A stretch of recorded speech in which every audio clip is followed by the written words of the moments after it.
Each of you is going to cast the most important vote of your lives. It's going to be the most important. You know, I used to say that 2016 is the most important, and I meant it. But our nation's going bad. We are truly a nation in decline. You notice the way other of the candidates copy that line now, but there are a lot of different lines, but they mean the same. We are a nation in decline, and we're going to turn it around. We're going to make America great again. We're going to do it.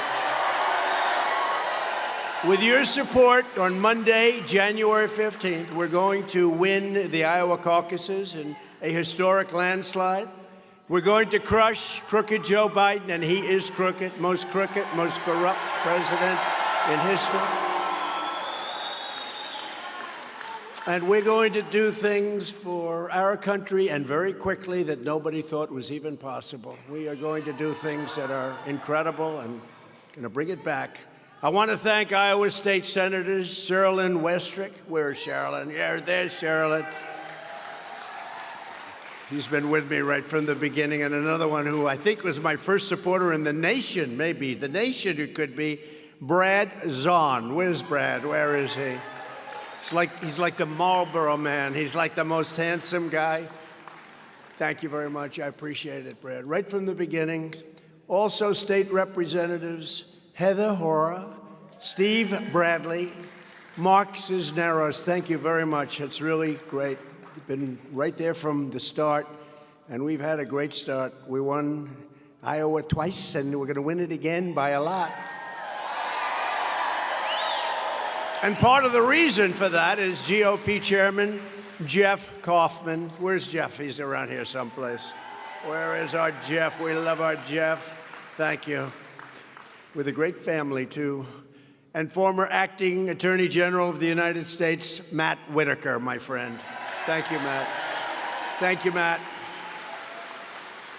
We're here today to talk about how we're going to rescue the great state of Iowa from the misery inflicted by crooked Joe Biden and his ultra-left-wing globalists in the Washington swamp. We got a lot of swamp destroyed, but it went deep. There's no question. We got rid of Comey. We got rid of a lot of people, but it is a deep swamp who do nothing but sell you out to foreign nations. You know it probably almost better than anybody. I would say Michigan is right up there with you. The autos get sold out. Now they want to go to all electric cars. That's great. You know, if you want to drive for a half hour and start, where do I recharge? You want to take a nice, long, beautiful drive in the country, you have to make it a nice short drive in the country.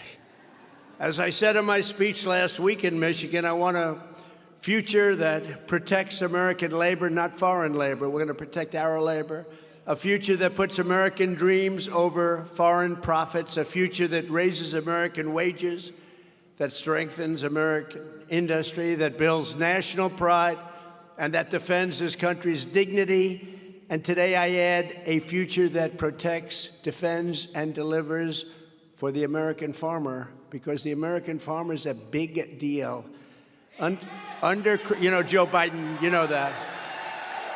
Joe Biden does not love the American farmer, that you know. You found that out the hard way, including the first in the nation. Where are they? What happened? What happened to them? Under crooked Joe Biden, it's been a nonstop war on American agriculture. Biden reimposed the job-killing Waters of the United States rule. Do you know how bad that is, right? Does everybody know that? Because it sounds so beautiful. Waters of the United States. Oh, it's such a beautiful term. Like their wonderful inflation killing. We're going to kill it, inflation. The inflation killing bill. It's going to be great, but it didn't turn. It's a Green New Deal bill. They renamed it later. But the Waters of the United States, how beautiful. Except every page is a kill. It makes it impossible for you to produce, for you to farm your land, for people to build on your land, for you to build anything on your land, including housing. A disaster. I said when I did it, I terminated it. I said, you know, I'm going to get killed for this because the title is so beautiful, Waters of the United States. Everything else is devastating. And when I signed it, I had a lot of farmers come in from Iowa, a lot of builders come in from all over the country, and they were crying. Many of them were crying. People that have never cried before. Sit down, please. We can spend some time. Who the hell wants to watch a football game? Right? Forget it. This is better. but it was devastating. Many of them were literally crying. They said, "You've given back our life, you've given back our livelihood," and they want to terminate it and make it impossible. But they've done that in so many different ways. They're seeking to regulate every ditch and every puddle on your private land. They call a puddle a river, a lake. These people are crazy. He's trying to raise taxes on farms and reinstate the death tax, which I stopped. You know, the inheritance tax on your farms, I stopped it. So that if you love your children, only if you love them, you could give that to them and they won't have to file bankruptcy in trying to pay the tax and go out and borrow and lose the farm ultimately, which happens so many times. I ended the estate tax on farms, and you know what? If you love your children, you should be very thankful. You should never vote. If you don't love your children, don't leave it to them. Then, therefore, it's not going to matter that much. Then you say, who the hell cares whether I pay? I don't like the kids. But most of you, does everybody like your children? Raise your hand. Is there anybody that will not be leaving their farm to the children? Anybody in the room? Here's one person raising it. I'd like to bring her up. Let's talk to you about that. We got rid of it so you don't have to, your children can live in peace because some horrible things took place. It was a tremendous tax. Fertilizer prices are up almost 300%, and I heard lifted up a lot over the last week, and Crooked Joe is letting other countries rip you off on trade while he does absolutely nothing, and no one gets abused on trade like the American farmer, except for 4 years we had Trump. I took good care of you. I took good care of you because I respect the farmer.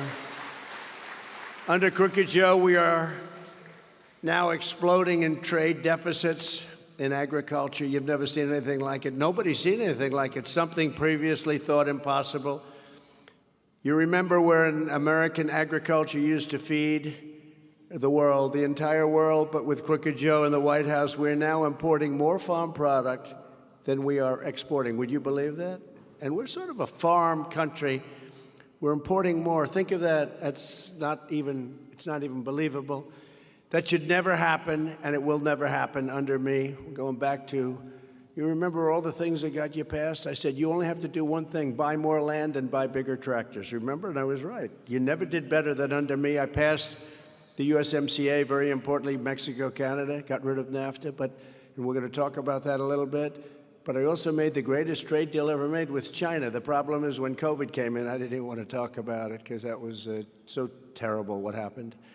As your president, I made my personal mission to knock down barriers to American farm products all over the world. I ended the NAFTA disaster, the worst trade deal ever made by our country and by most other countries too, and replaced it with the USMCA, which is the best trade deal they say ever made. Everyone said that couldn't be done. Thank you. In fact, so good, in fact, that they're trying to renegotiate it. Mexico and Canada, they went, don't let them do it. But it won't matter because we'll change it back in about 2 minutes, so don't worry about it too much. You can worry about other things. I pried open Canada's dairy, poultry, and egg markets for American producers. The deal was so good, though, it is true, that they are spending vast amounts of time and money trying to please and placate Mexico and Canada by redoing the entire deal and making it bad for us and good for them, as they had it for decades with NAFTA. But I don't think they can get away with it. I don't think anyone's going to let them get away with that. Isn't it nice to have deals where the other countries are unhappy and they try and renegotiate? You know, we never had that before. Our deals are so bad. I used to look at our deals and say, who made these deals? They're so bad.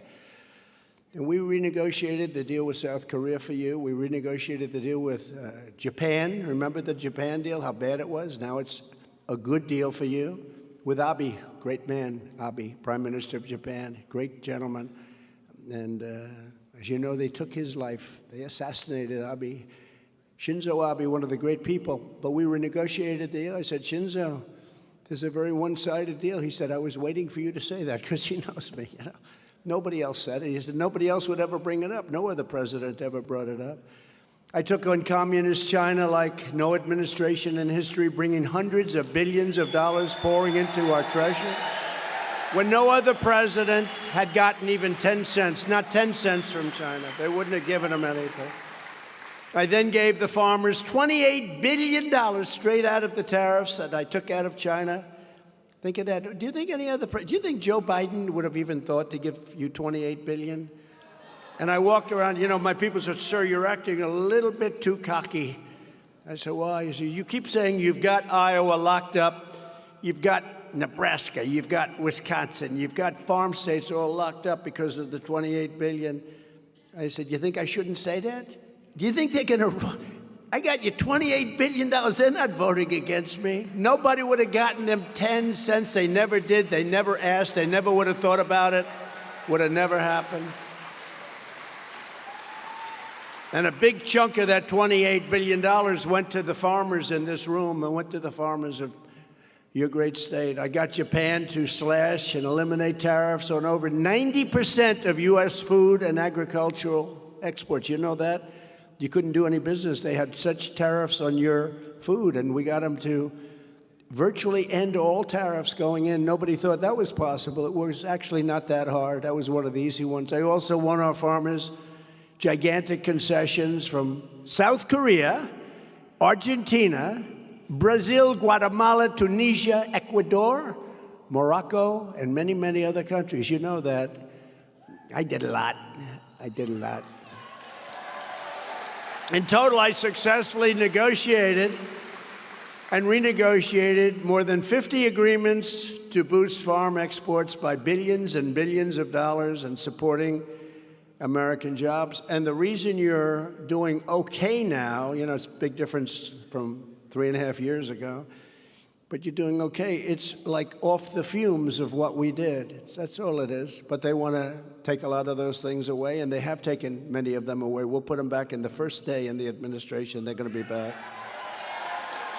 But that's what happens when you finally have a president who stands up for America, and I will do it again starting at noon on Inauguration Day, January 20th, 2025, right? We will do it again. Thank you.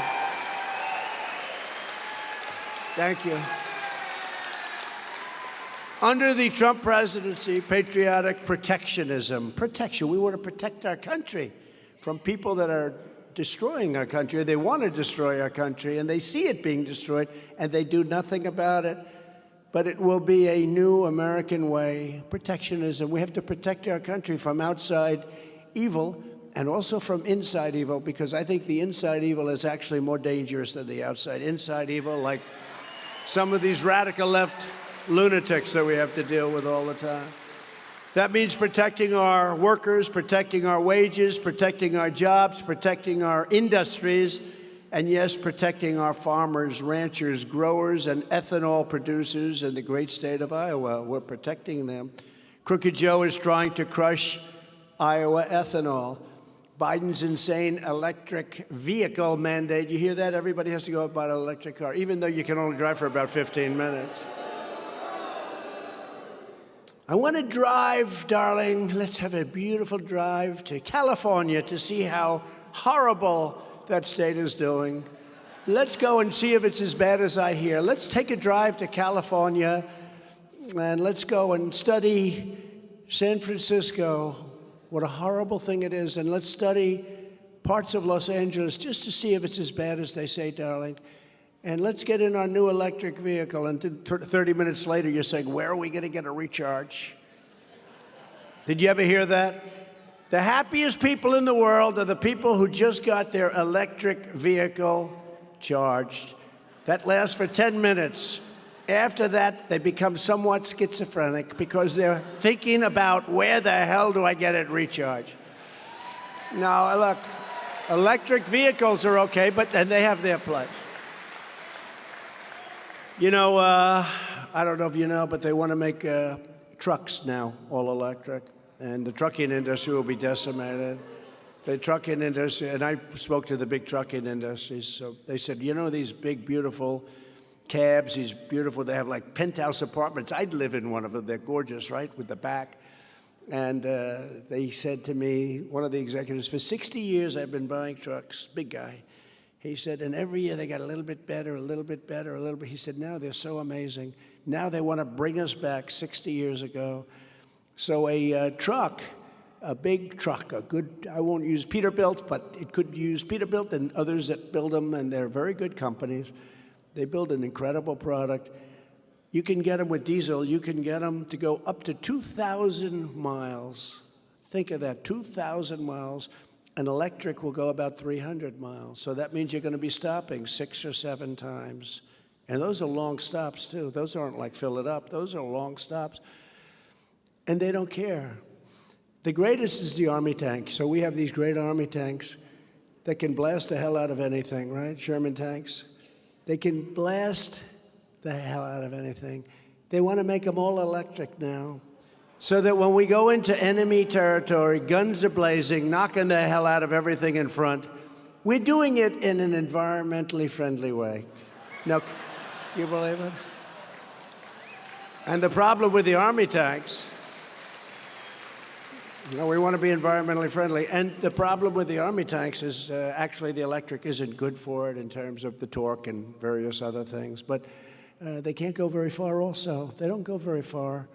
So you can have a lot of problems with that one. And the batteries are massive. You know, the battery would be bigger. Actually, to get it so it could be at least 20% of diesel, the battery is so big, it's actually bigger than the Army tank itself. So I have an idea. Let it pull a battery along. Put wheels, let it pull. These people are crazy. And the new one, I was in South Carolina the other day, great boat manufacturer, and he's very concerned. Number one, they cut his thing down to 2 miles an hour, even if you're way out in the ocean. 2 miles an hour. I said, how fast could they go? Like 40 and 50. They wanted to go 2 until they get out to 90 miles. I said, how far out do they go? About 60 miles. I said, you mean you can speed it up, but you'll never get out there? That's long, 90 miles. I looked at those boats, they looked very safe, but I don't know where it would be 90 miles out. That's a long way. But he said they want us to start thinking about going all electric for boats instead of Mercury engines, beautiful, made in the USA Mercury engines and others, where you smell that little smell, that beautiful sound, everything. They want to go all electric. I said, what's wrong with that? He said, well, the problem is the batteries are so heavy that the boat can't carry them. They would sink. And if we did it where they could go for at least a moderate period of time, they'd be so big they'd cover the entire boat. And he said to me, he said, you know, nobody's ever asked me this question. I said, so what would happen if you're in an all-battery boat? The whole boat is practically battery. You know, these batteries are massive. Problem with the trucks is it takes up so much room, too. With the trucks, I mean, the whole thing is like a battery. The whole thing is so crazy. You think if they had 1 3-minute sit-down with the truckers of America, they'd understand it. And they do sort of understand it, but it doesn't matter. It's like open border. They understand open borders, and it doesn't matter. You don't see them closing the borders. They say, oh, we're doing a wonderful job. 15 million people are coming in. From prisons, from mental institutions, they're coming in. But I asked the boater, I said, so let me ask you, let's say your boat goes down, and I'm sitting on top of this big, powerful battery, and the boat's going down. Do I get electrocuted? And he said, you know what? Honestly, nobody's ever asked me that question. But if I'm sitting down and that boat's going down and I'm on top of a battery and the water starts flooding in, I'm getting concerned. But then I look 10 yards to my left and there's a shark over there. So I have a choice of electrocution or shark. You know what I'm going to take? Electrocution. I will take electrocution every single time. Do we agree? I will take electrocution. But these people are crazy. They also want to go with energy-efficient jet fuel so that we don't have any problems. But I said, well, what's the negativity? Sir, we lose approximately 15% of efficiency on the plane itself. I said, you know, 15% is the difference between shooting somebody down and being shot down. It's a lot. You know that. Yes, sir, but it's good for the environment. Just think of these idiots. So we're going to go into enemy territory. We're going to bomb the hell out of cities. We're going to beat our enemy. We're going to hit them so hard they don't know. All in an energy, clean way. We want to have nice, clean jet engines, even though we're bombing the crap out of them, right? These people are crazy. So you lose efficiency. You lose a standard of effectiveness that's very severe. It's about 15%. And if you don't mind, I didn't come back to you and ask you if I could do it, but I turned that proposal down, okay? But it'll be approved by this administration if they have their druthers. If Joe Biden's extremist mandate is allowed to stand, gas-powered cars will be gone, Iowa ethanol will be totally destroyed, and the economy of this state will be decimated. Ethanol is a big thing for your state, by the way, in terms of jobs and what it represents. When I'm back in the White House, I will save Iowa ethanol by repealing Joe Biden's absolutely insane, job-killing electric vehicle mandate on day one. Day one. One. No, they want to kill it. They want to basically kill almost any form of energy. They like wind. They like these big windmills, and they like, they like things that are very expensive, mostly made in China. You know, all the cars are going to be made in China. I was in Michigan the other night with the United Auto Workers and others, and I said, you know, you can be negotiating your hourly wage. It doesn't matter, because in 2 years, you're not going to have any job production. They're going to all be moved to China, because China makes all electric cars, and a couple of other countries make all the electric cars. We're not going to make any. So it doesn't matter what they pay you per hour. And all of a sudden, did you notice today? Today, the union said, we want to fight to stop the election. I'm the one that told them. What the hell kind of a union is this? I'm the one that told them. They're not going to have any cars made in the United States.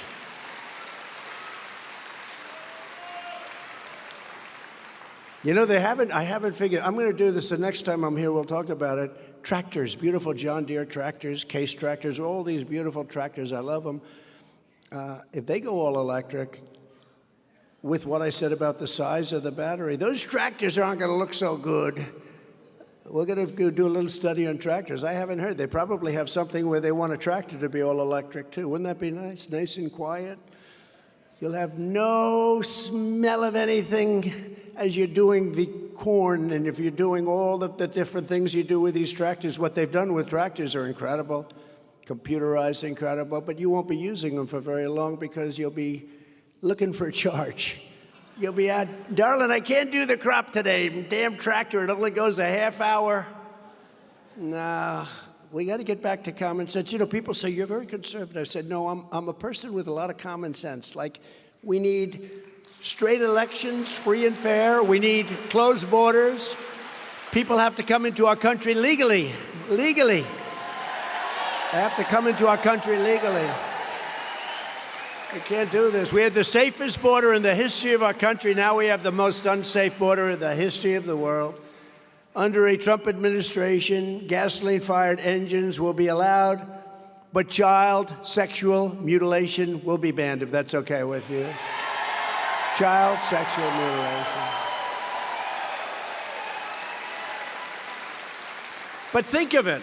Think of it.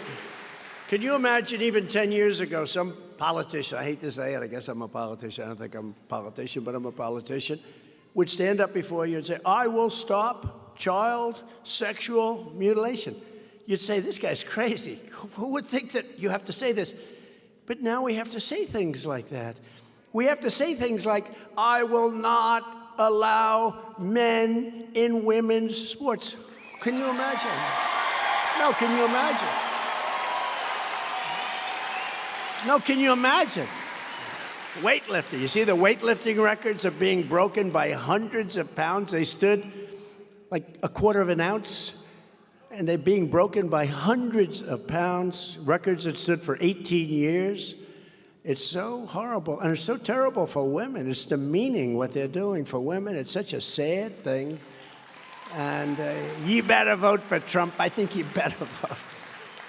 In our first 4 years, I fought for ethanol like no president in history. I did. I saved it. I issued a rule declaring that E15 would be made available 12 months a year. Remember, it was 8 months. It was crazy. I said, you mean it's no good? Well, in the summer, it works differently. I said, no, it doesn't. I also dramatically increased the number of fueling stations where E15 could be sold across the country by letting them use the existing pumps, not having to go buy brand new pumps that, frankly, are not as good and they cost a lot of money. I said, what's the difference? Well, the old pumps are stronger and they're better. I said, we're going to allow the old pumps, save millions and millions of dollars. One of the most vicious opponents of Iowa ethanol farmers is a guy named Ron DeSanctimonious. Did anybody ever hear of this guy? This guy's a disaster. I endorsed him, then they say, I got him elected because he was dead. I endorsed him, and then they said, 4 years later, they said, will you support the president? Will you run? I have no comment. I said, if he has no comment, that means he's running. Can you believe this guy? But he's like a very injured falling bird. He's just about, because the poll numbers are phenomenal in the Iowa. We're up by over 40 points in Iowa, so that's good. But Ron DeSantis, you know, it's interesting, one of the, there's a lot of press back there.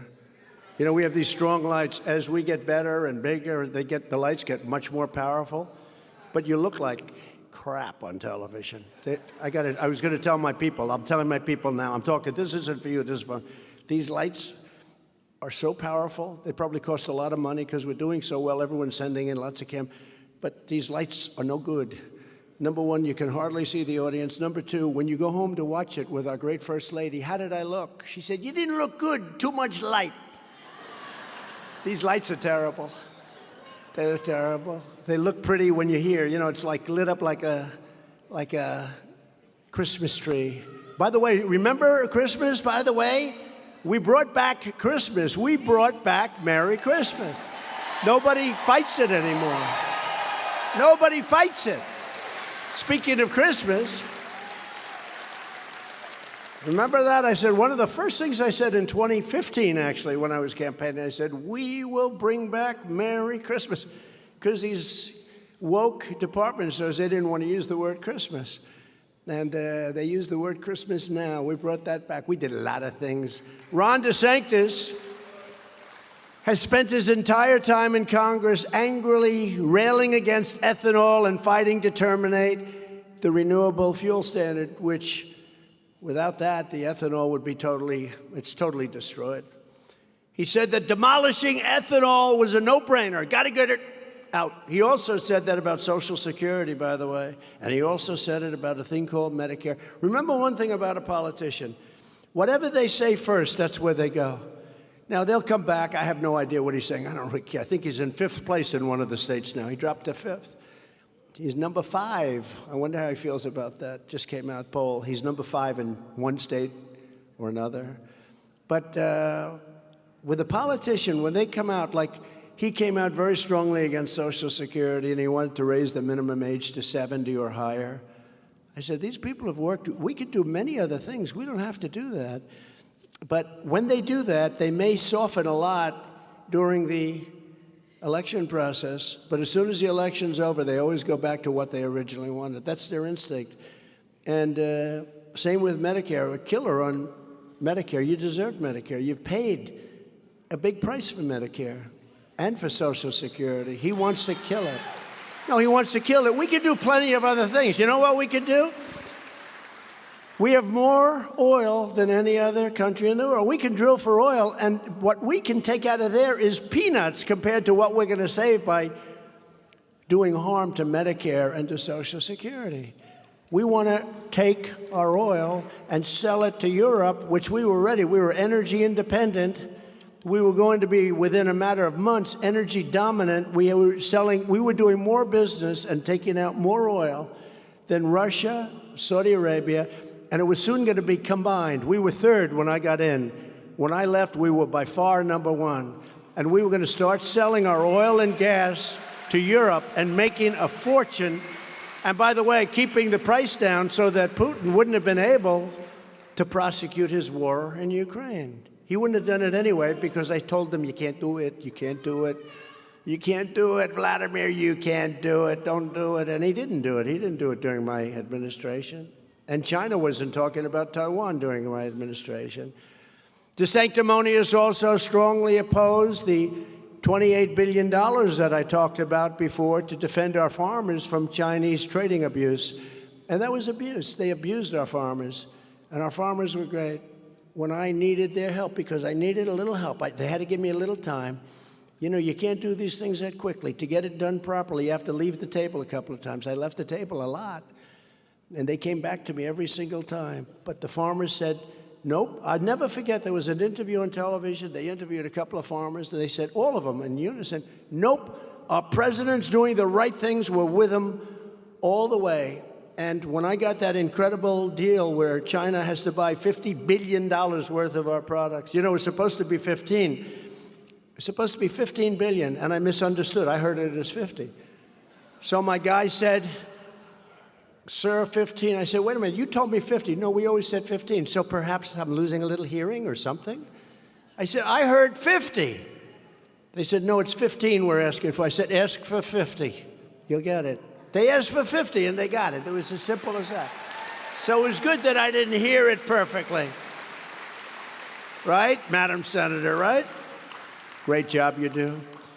But DeSantis sided with the communists in China, and I sided with the farmers in America, if that's okay. I sided, no, you're going to find out. There's a bad seed there. He's a bad seed. Like you played, every once in a while you have a bad seed. You think it's good, but it's bad. I mean, anybody that you got elected should support you. If I help somebody, if somebody, you know, I help somebody, and it does happen on occasion. I figure 10% of the time. You help somebody a lot, then all of a sudden you see they go against you. And you just can't, it's hard to like those people, but it happens. Mostly good, 90% good, 85%, 5% a little bit not great, and 10%, you know, they go against. But you get somebody where he's out of politics, he's just getting crushed by the Secretary of Agriculture, Adam Putnam. Big thing in Florida, agriculture too. Secretary of Agriculture is the second biggest position. He's been running for 8 years. Ron was down by like 30 or 40 points. It was over. The primary was soon. And he asked me, begged me, please, please, please, please, please. And he said, you're the most popular person. You know, I got more votes than he did in Florida. Nobody wants to talk about it. The fake news will never talk about it. He got a lot of votes. I got much more than he got, by 1.2 million, I believe. 1.2 million more votes than he did. I'm the one that turned Florida. He didn't turn Florida. He rode my coattails, but I endorsed him. And then they ask him that question, and so they have an expression, I suspect it came out of Iowa. They call it a bad seed. But you don't like those people too much. You know, when you help somebody, I helped a lot of people in Iowa, a lot, and I haven't had such love from some of these political people. We're going to have to think about that, you know? Some of these political people.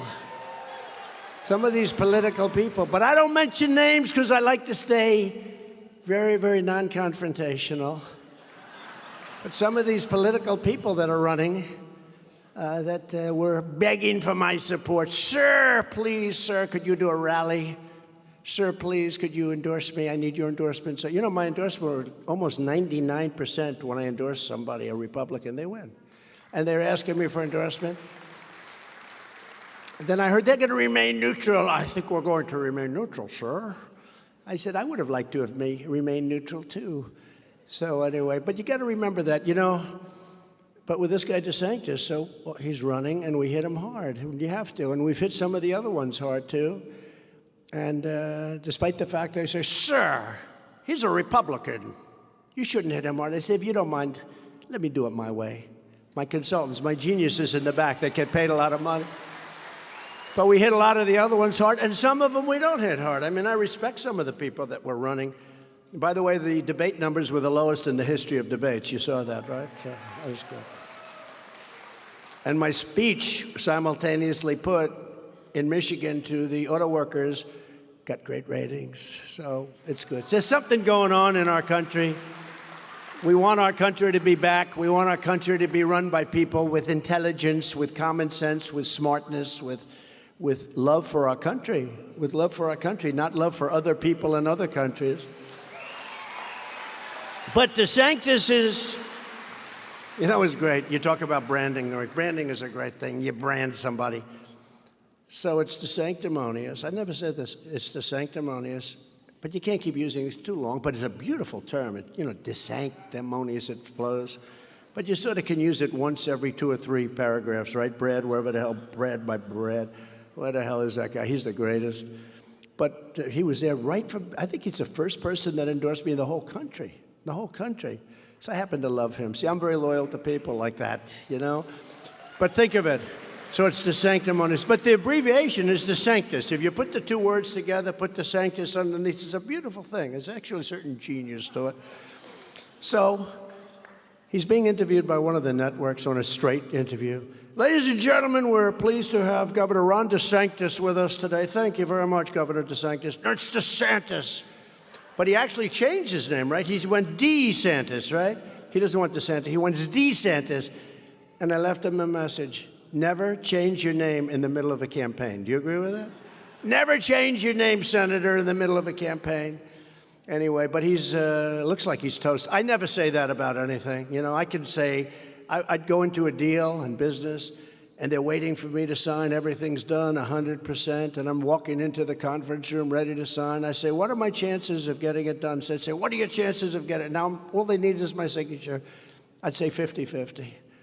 So I never take anything for granted. He is so gone, this guy. And he should be gone because he did the wrong things. And he's young. He could have run in 28. I think his career in 28 is finished, too, because he's not a talented person. But he could have run in 28. They say walked in. You don't walk into any. You need great talent for this stuff. You don't walk in. You think somebody's going to walk in, and they always get clobbered, right? They get clobbered because they don't have the talent. They don't have a lot of things. They don't have in his case, they don't have the personality. You need a little personality, right? His entire career has shown that Ron DeSantis is a sworn enemy of the American farmer. How does that play in Iowa? I don't know. Senator, does that play well in Iowa? An enemy of the farmer. They call him an enemy of the farmer. But that means he's going to be an enemy of the farmer as soon as an election will be over. In Florida, he's been voting horribly, and he's been vetoing funding and support for farmers left and right. You know that. Yet now he's trying to lie about his record and suddenly pretending to be a supporter of biofuels. He's not, and he won't be. He also said he kept the state open. He didn't keep it open. Henry McMaster kept if you look, South Carolina, he kept it open. Henry McMaster, the governor of South Carolina, did a great job. And South Dakota was kept open. Governor Nome kept it open. Very good job. Tennessee was kept open. Numbers of them were literally kept open. But DeSantis has a short memory. He closed his beaches, he closed the roads, he closed everything. Then he went for the vaccinations. Remember these vaccination booths all over the place? And, you know, look, some people like that, some people don't. But you can't, for political reasons, say it never happened. He has a short-term memory. Iowa farmers need to know all of this. And I call him somebody that cannot be trusted. It's very, very sad, actually. He'll stab you in the back just like he stabbed MAGA in the back. But MAGA doesn't get stabbed too many times because MAGA's tough. You know, when Biden says, we will stop MAGA, I said, do you think he knows what MAGA stands for? Do you think so? I don't think so. Mr. Attorney General, does he know? I don't think so. If I said to him, what does MAGA stand for? I don't know. I just know it's violent. No, MAGA stands for, very simply, Make America Great Again. You know, there's something okay with that, right? Very simple.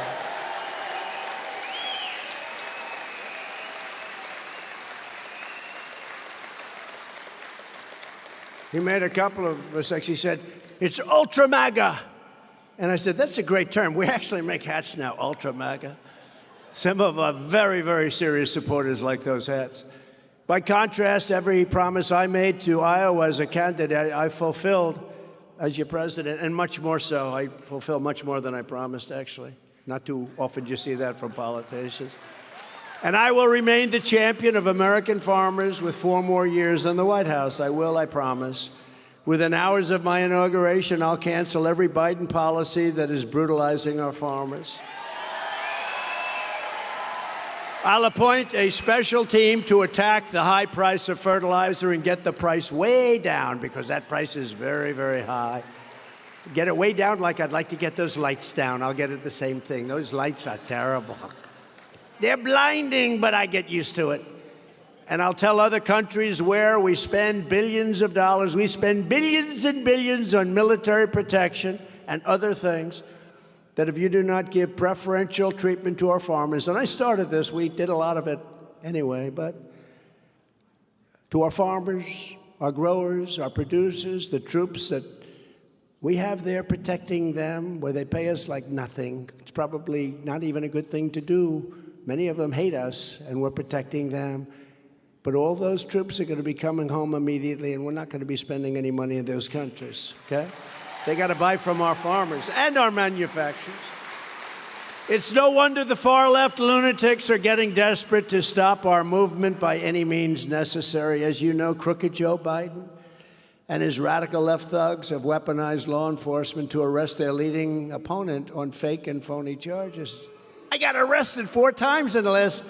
It's almost like I wake up in the morning, do you think they'll arrest me today? I never got arrested before. It's a terrible thing. No, they go after their opponents with the law enforcement now. They've weaponized our law enforcement. This never happened. This happens in third world countries all the time. This happened, it happened in Russia. Look at what goes on over there. They get somebody that's talking perhaps good, perhaps bad, but he ends up in jail for 25 years. It's a very, very sad thing. But it does happen in banana republics, third world countries. This is high-level election interference. They want to damage your reputation and your everything so you don't go out and vote. But the good news with me is people know me very well. It cost me billions of dollars to do this. This was not exactly a good situation. If I was looking for money, I could have made deals. I had countries coming up to me, heads of everybody. I'd like to make a deal with you, sir. Biden would have made it. Hunter would have made it. They would have walked away with a fortune. I could have made, by the way, their deals are terrible, and they did nothing for them. But I could have walked away with billions.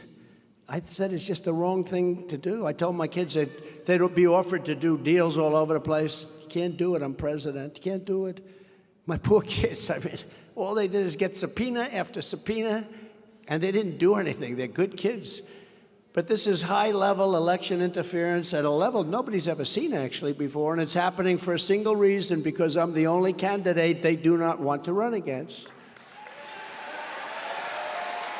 They say just the opposite. They are the party of disinformation and misinformation. They're the party of dis and misinformation. They are a party that says the opposite. They say, we want to run against Trump. Oh, we dream. Well, we beat him twice. We beat him against crooked Hillary. Isn't it nice that I changed her name? That was the best day of her life. You know, I took it away. Now we call her Beautiful Hillary. And we call this guy crooked because it's just such an accurate term. But the polls bear this out, and they don't want to run against me. I'm the last one. If they wanted to run against me, I wouldn't have had 4 indictments so far. I wouldn't be looked at by the Manhattan DA, where they actually moved their top person in the DOJ into the Manhattan DA's office to head up the investigation of Trump. Can you imagine? Not supposed to do that. I don't even think you're legally allowed, but they moved their top person, Colangelo. They moved him into the Manhattan DA's office to head up the prosecution. They're dealing with Fannie Willis. Did you ever hear of Fannie Willis? From Georgia. Because we had the audacity to question an election, which in my opinion was absolutely rigged. I think we won Georgia. You know, a friend of mine from Alabama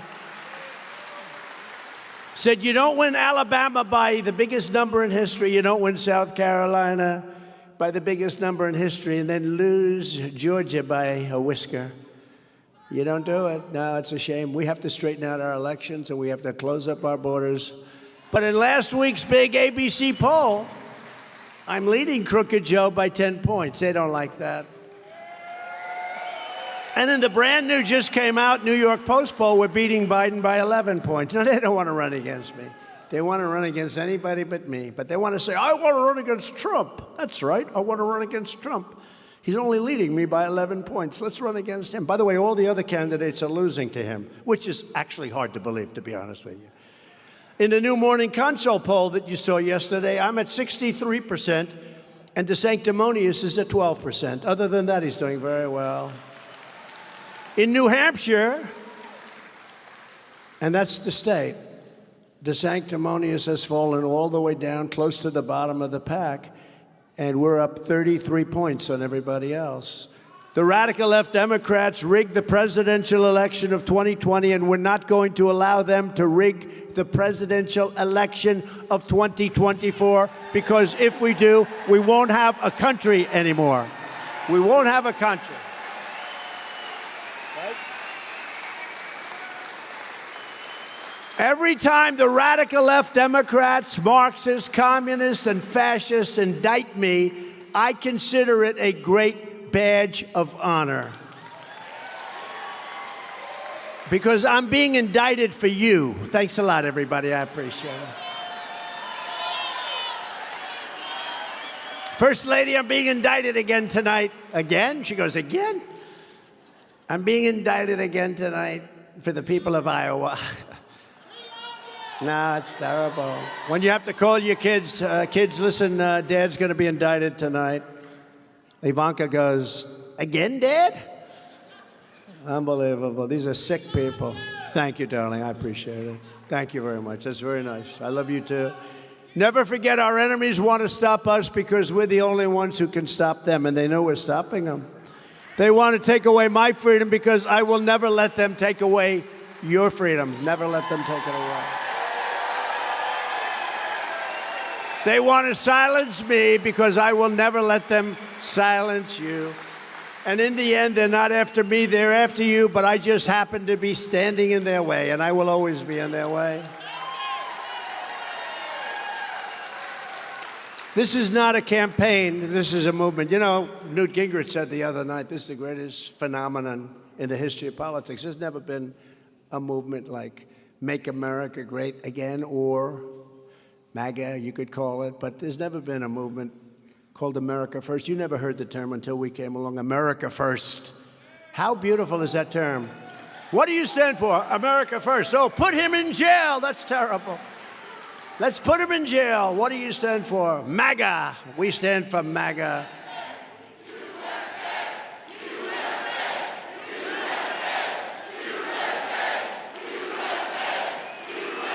Thank you. What do you stand for? Thank you. Thank you. What do you stand for? I stand for MAGA.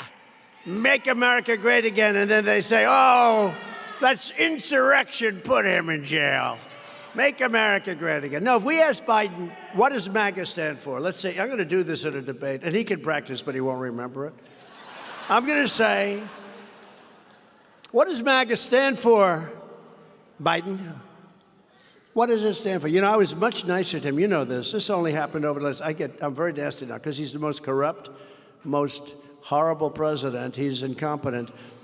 I never said that out of respect for the office. But once they indicted me the first time, I said, whoa, nobody would do that. You know, the gloves are off. The gloves are off. They indicted me. I said, they indicted me. But I'd say to him during the debate, what does MAGA stand for? I don't know. He'd go, I don't know.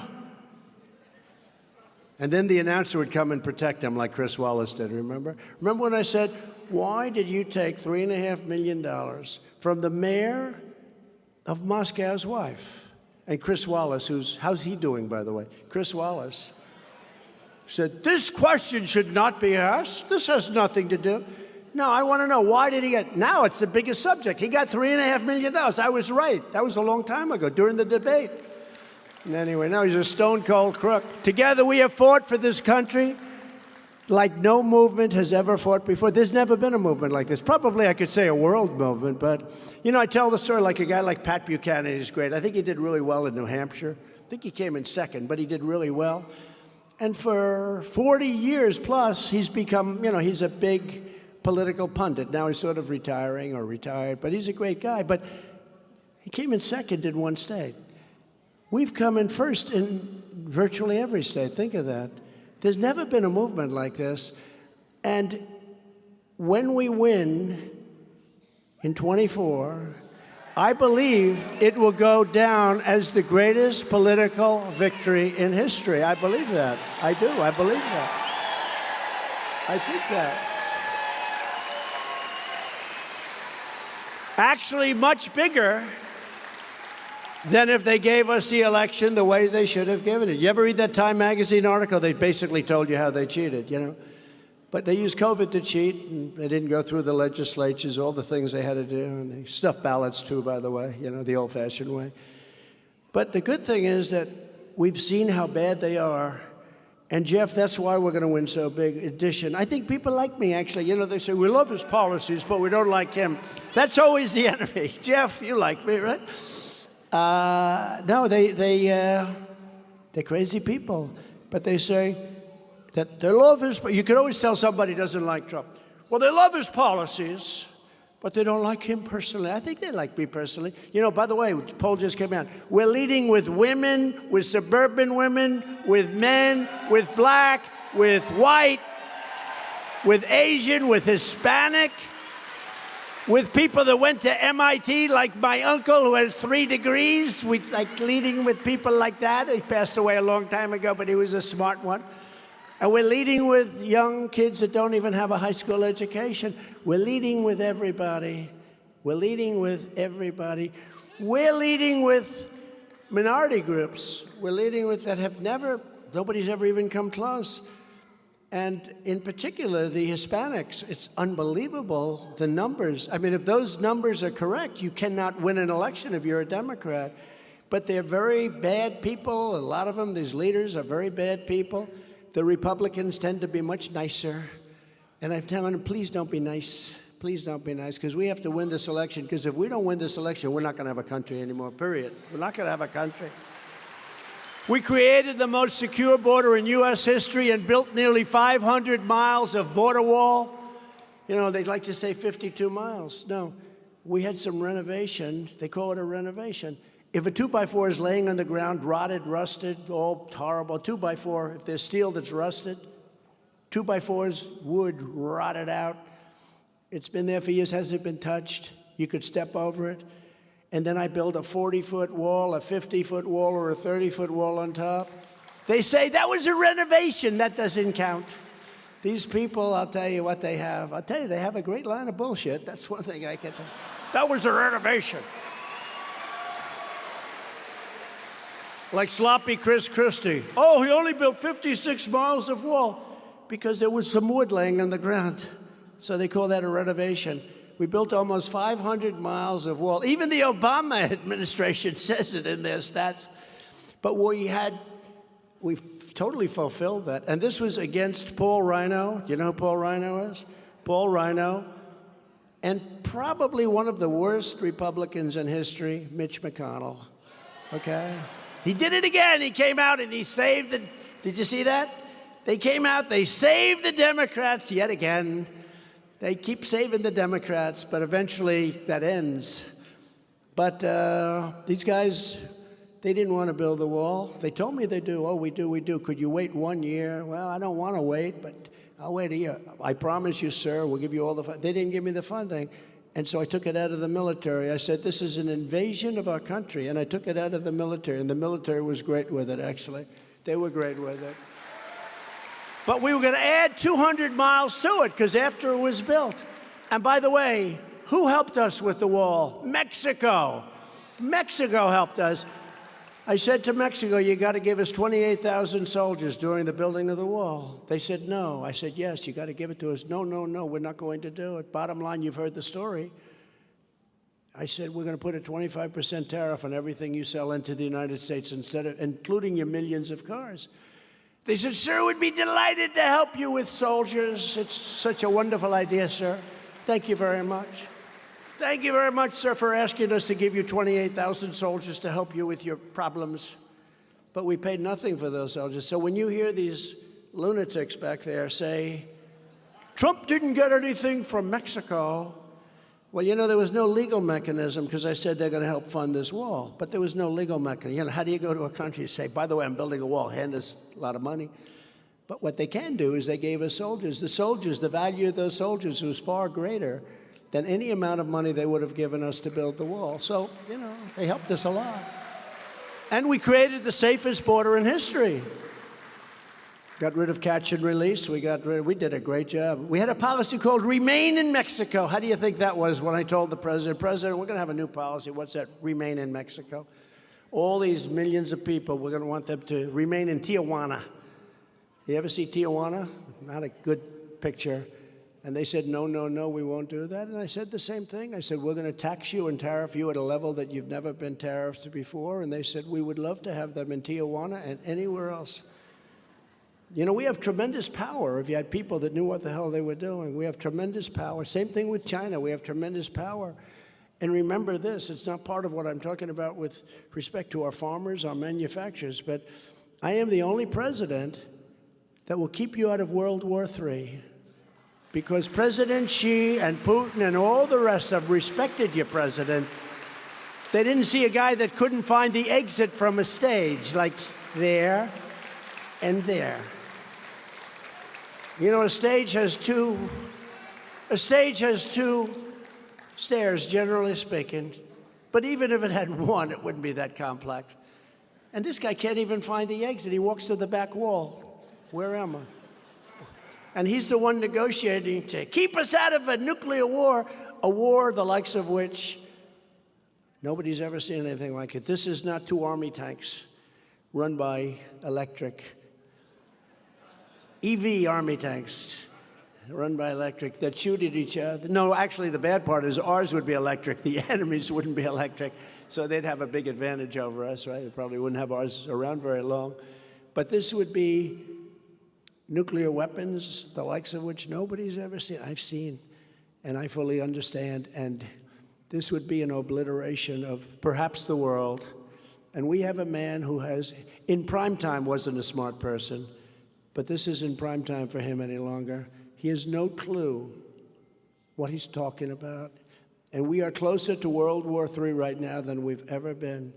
This whole thing that's going on a daily basis, we are closer to World War III. And World War III is potential obliteration of the world. So just remember that I will keep you out of that war, and I'll do it through strength, not through weakness, not like they did with Afghanistan. Weak, weak, weak.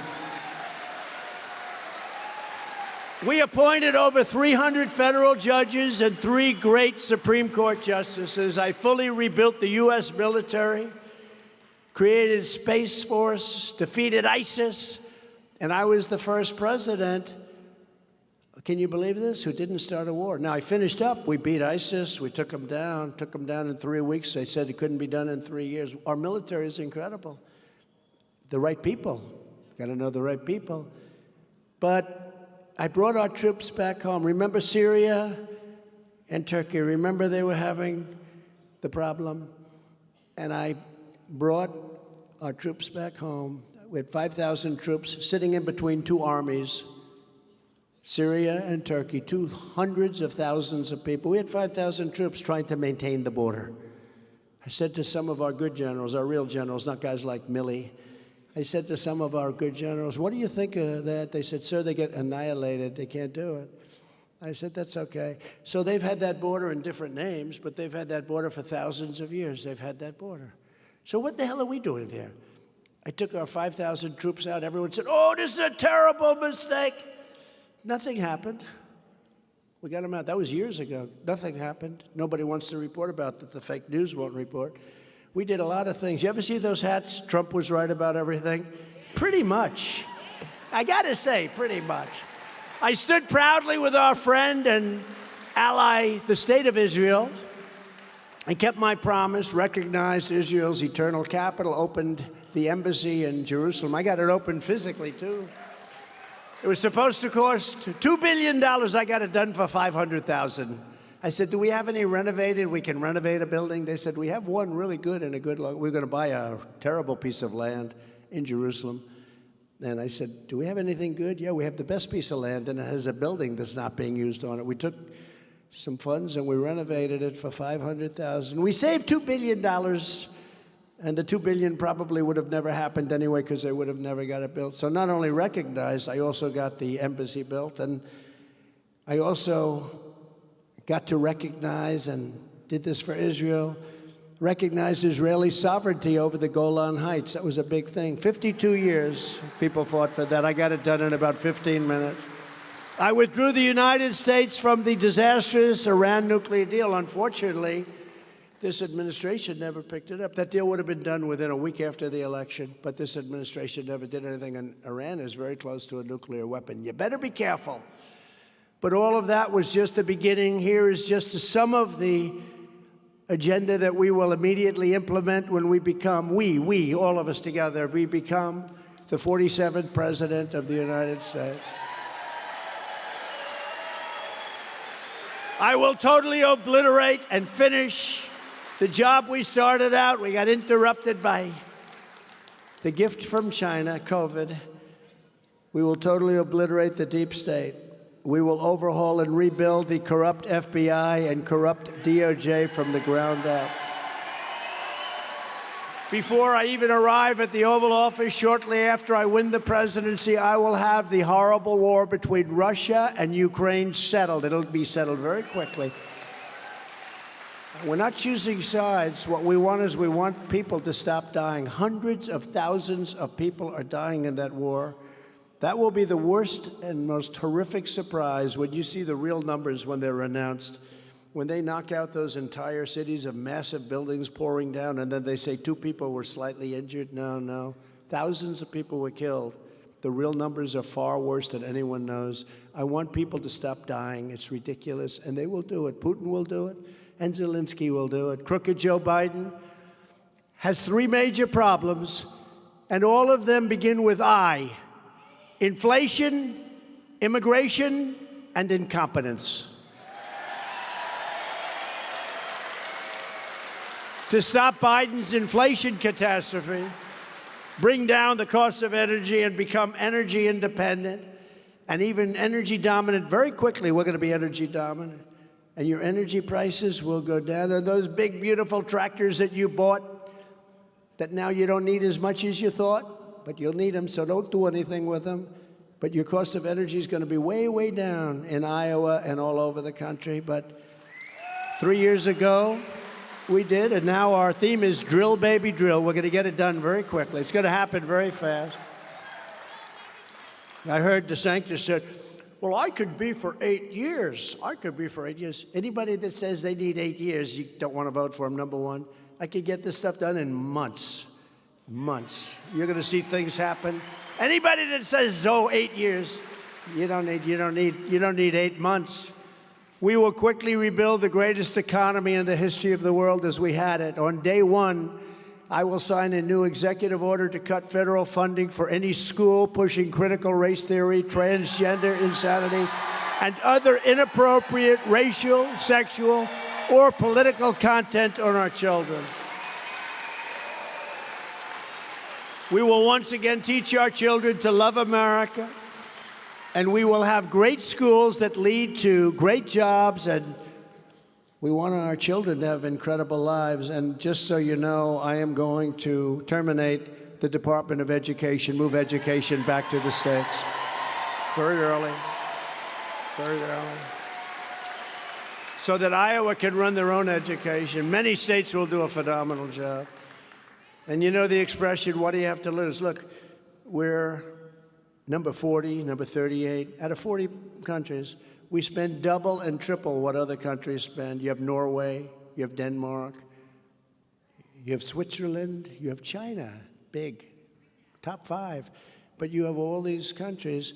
We spend 2 and 3 times more per pupil, and we're at number 38, 39, and 40 all the time. So what the hell do we have to lose? We're going to move it back where your people who love your children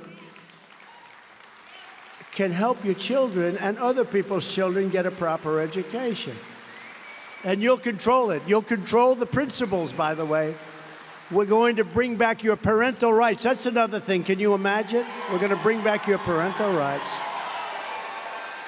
And I will not give 1 penny to any school that has a vaccine mandate or a mask mandate.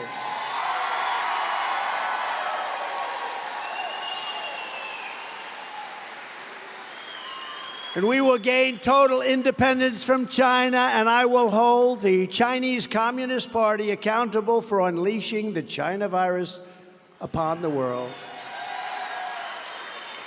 Just as I did for 4 years, I will fully support and uphold. Nobody did it like I did.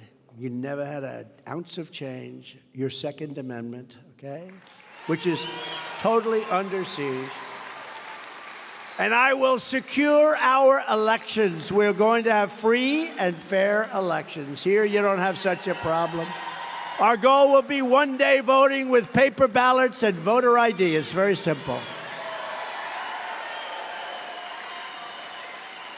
But until then, we have to win. We have to win. We'll get that done very easily, but we have to win. And in conclusion, this is what we must do to restore our country to greatness. The USA is a mess. Our economy is crashing. Inflation is out of control. China, Russia, Iran, North Korea, and others have formed together as a menacing and destructive coalition. Our currency is crashing and will soon no longer be the world standard, which will be our greatest defeat. If that happens, we're not the world standard, our dollar. That'll be the greatest defeat we've had in 200 years. We'll go back to a secondary meaning as a nation. It won't happen with me, not even a little chance, just like Russia would never have invaded Ukraine, would never, ever have done. And they didn't do it. They didn't. They knew better. Thank you very much. I'm going to add that. They knew better. I said, Vladimir, don't do it, don't do it. I told him a couple of things, what I was going to do. He said, you'll never do that. I said, I will, I promise, I will. But he didn't believe me, but he believed me 10%. And he said, I'm not going to mess around. He believed me 10%. Same thing with China, President Xi, a lot of respect for President Xi. I said, don't invade Taiwan. This would have never happened. We don't know what they're going to do. I know one thing, if we look like we're even close to getting elected, he's either going to do it immediately or he's not going to do it at all. And I would have left Afghanistan with dignity and strength and courage instead of our greatest embarrassment in history. That was the greatest embarrassment in the history of our country. And we would have kept the giant air base. It's called Bagram, which is not because of Afghanistan, but because of China. It's 1 hour away from where China makes its nuclear weapons, and we fled. It was a retreat. Nobody's ever seen anything like it. And we left that giant, the biggest runways, most powerful runways in the world. They can handle more tonnage than any runways anywhere in the world, and we left. And you know who's occupying Bagram right now? China is occupying them right now. Spent billions and billions of dollars building it many years ago. 1 hour away. If you took the 5 worst presidents in the history of the United States and added them up, they would not have done near the destruction to our country as crooked Joe Biden and the Biden administration have done.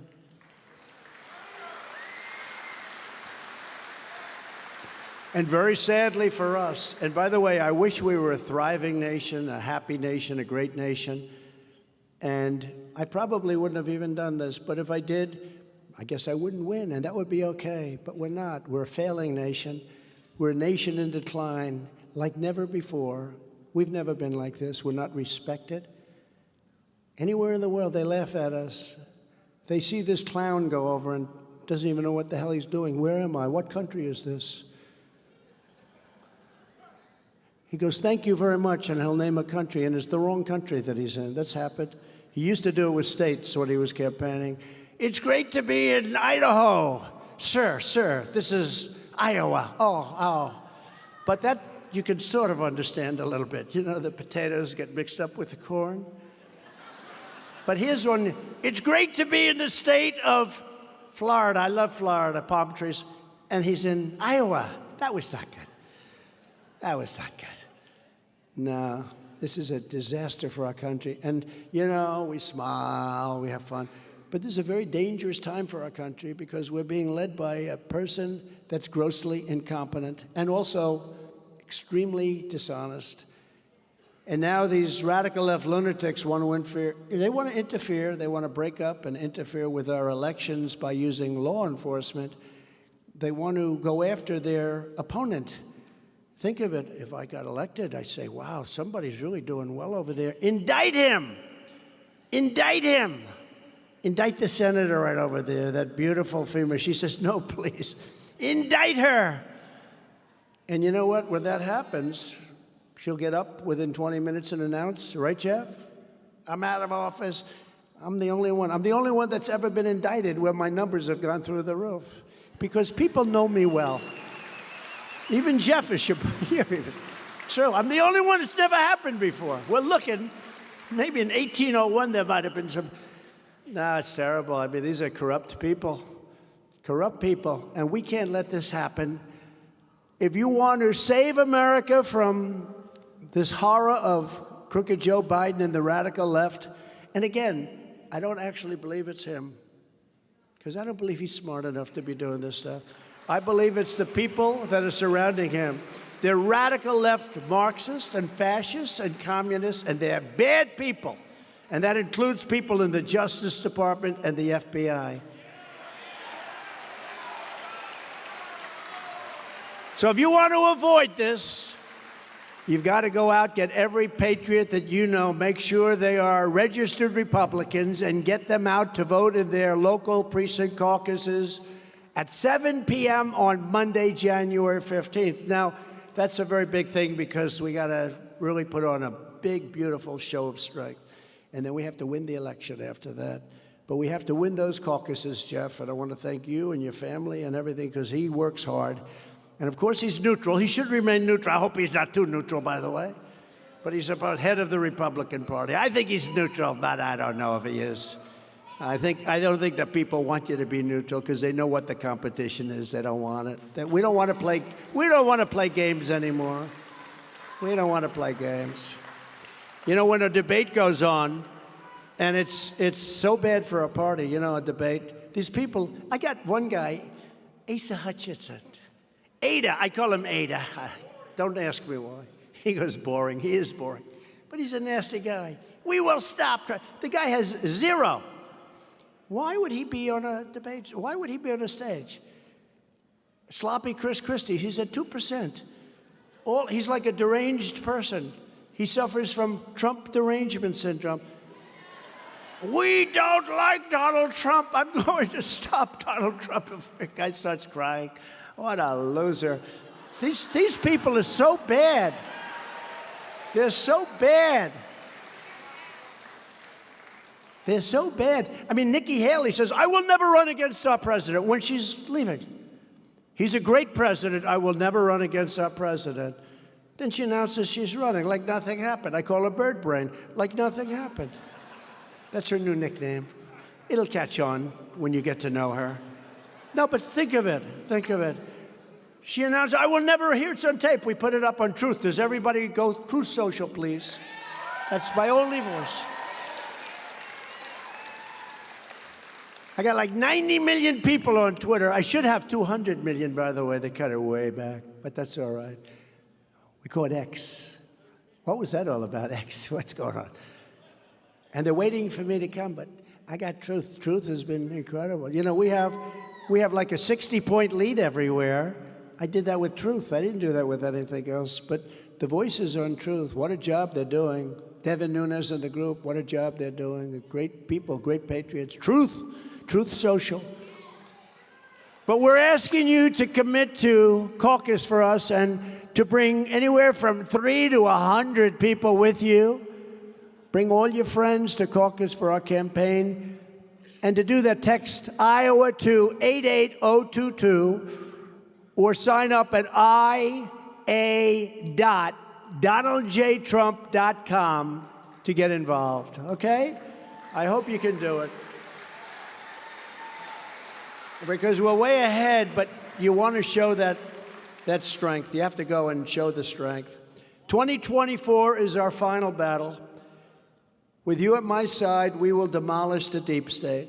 We will expel the warmongers from our government. These are people that like to go and kill everyone, and they shouldn't be there. Hillary said during the debate, he will get us into war with his personality. And it turned out, everybody admits it now, no, I got us out of wars with my personality because nobody wants to mess with us, and that's okay. I rebuilt our entire military. I got us out of wars. They're the ones that get us into wars. We will drive out the globalists. We will cast out the communists, Marxists, fascists, and we will throw off the very sick political class that hates our country. We will rout the fake news media. We will evict Joe Biden from the White House, and we will finish the job that we did so good at, that we were ready to finish, and then we got hit with COVID, and then we got hit with a rigged election. We're not going to allow it to be rigged again. We won't have a country if it happens. The great silent majority is rising like never before. And under our leadership, the forgotten man and woman will be forgotten no longer. With your help, your love, and your vote, we will put America first. We will make America great again, greater than ever before. Thank you very much. God bless you, Iowa. God bless you. God bless you, Iowa. Thank you.